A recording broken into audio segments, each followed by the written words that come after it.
Okay guys, welcome back again to my YouTube channel. Okay, ito guys, isang Toyota Corolla 4AF. Okay, papalit tayo ng gasket dito guys. Yan, may tagas na itong malakas na yan.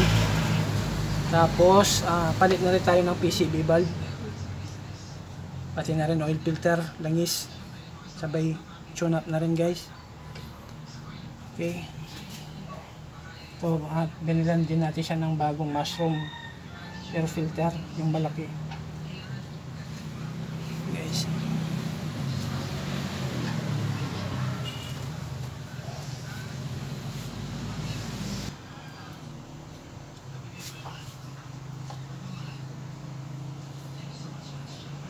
Yung guys, lininis ko na yung kanyang paglagyan ng gasket dyan para mawala yung leak. Ayan, nagpalit na rin tayo nag-drain na tayo ng langis tsaka yung oil filter nya. Ayan po yung langis nya guys. Yan, polysynthetic. Ayan po yung mushroom na fuel filter, oil filter.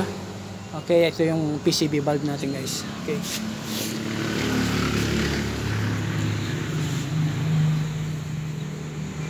Guys, naglagay lang tayo ng crocodile jack doon dahil sobrang baba po nito. Ang hirap po niyang pasukin sa ilalim.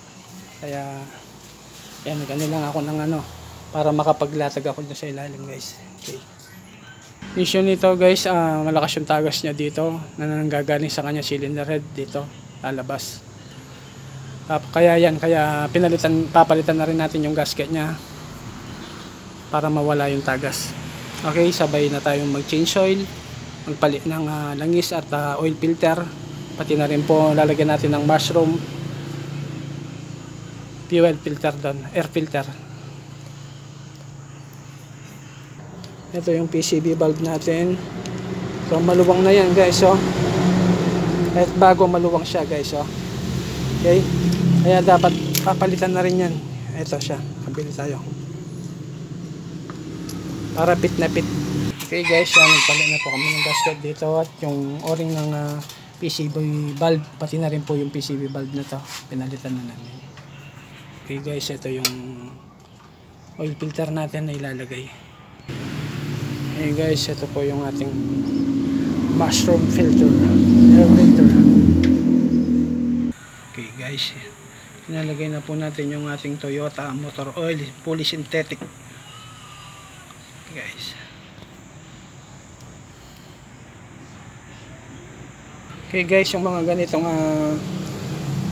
Toyota Corolla na 4AF 16 valve,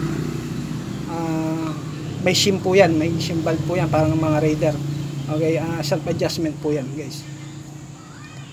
Okay naman po yung kanyang valve clearance. Okay guys, yung liter oil niya ay nasa 3. Okay, 3.5, 3 litro at kulang sa kalahati. Yan, ganyan. Okay guys, yun na po, hanggang dito na lamang. Shout out sa inyong lahat. Okay.